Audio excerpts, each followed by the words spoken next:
This is a bonus video to show you how to add beads to one of my favorite edging stitches. So this is the knotted blanket stitch, which is the stitch that you, I think, just got this month. And so practice the knotted blanket stitch and then you'll be able to add beads to it. So I'm ready for my next stitch. I'm working on adding beads around the outside of this little project. I'm making my stitches go clear through both of the layers, and so I always dump my beads into a little bowl so that I can pick them up easier. And you thread it onto your string that you're working with. Okay, you don't have to put it down next to there. I just did that to show you where it's going to go. Next I'm going to do a knotted blanket stitch. So here's my last stitch. I'm going to go this far down, and you always form this C with your thread, and then you come out on top of that C, and that is a regular blanket stitch. To make it a knotted blanket stitch, you're going to form a C again.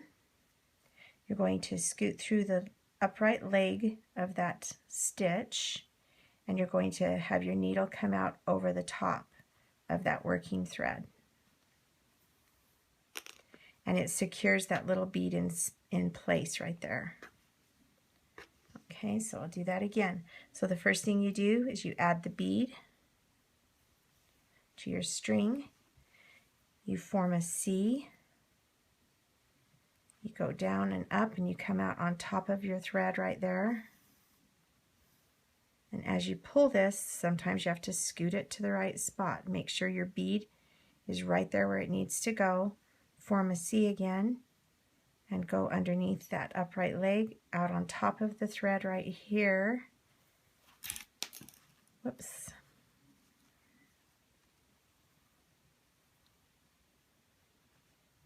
And you pull it tight. Do another one.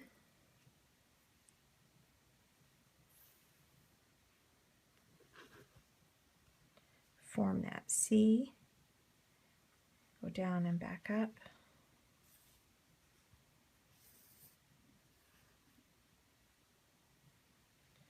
Form another C, and I just turn my needle around backwards,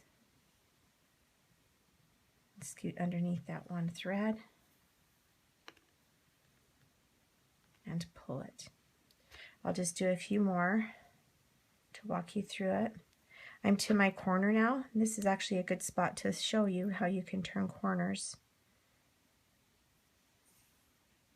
So I want to space this so that I'll have a stitch that comes directly here and a directly here, so that I've got a stitch on both sides of that actual corner.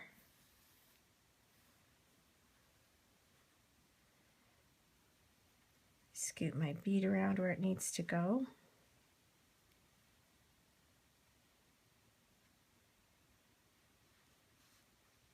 Scoot my thread underneath. My thread keeps getting caught on the beads on the other side.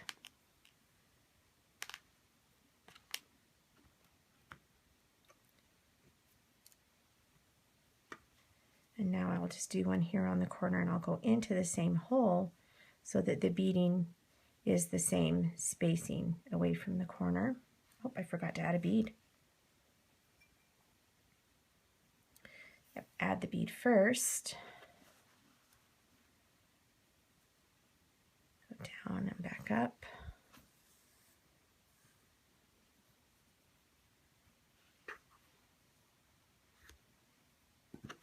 Form another C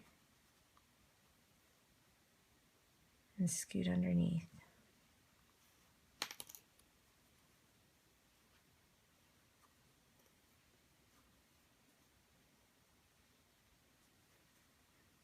Okay, and then we'll go down this, head down this next side. I'll show you that when you get to the end, I'll hold this up close so hopefully you can see it. You're going to do a blanket stitch. Remember how your first one ends up being an L shape? And then the knot is here, so you put a bead on before your very first stitch. And then I'll come around and I'll have another one right here, and the bead will be added right here. So remember how you start and end a blanket stitch. And then when you're all done, I tie a knot through my thread here. I turn it over. I would probably tie another knot here on the back, just through one of these little threads. I'd tie a knot around it, and then I would scoot my needle underneath to hide the end of my thread, and then I'd clip it. And that's how you add beads to a knotted blanket stitch.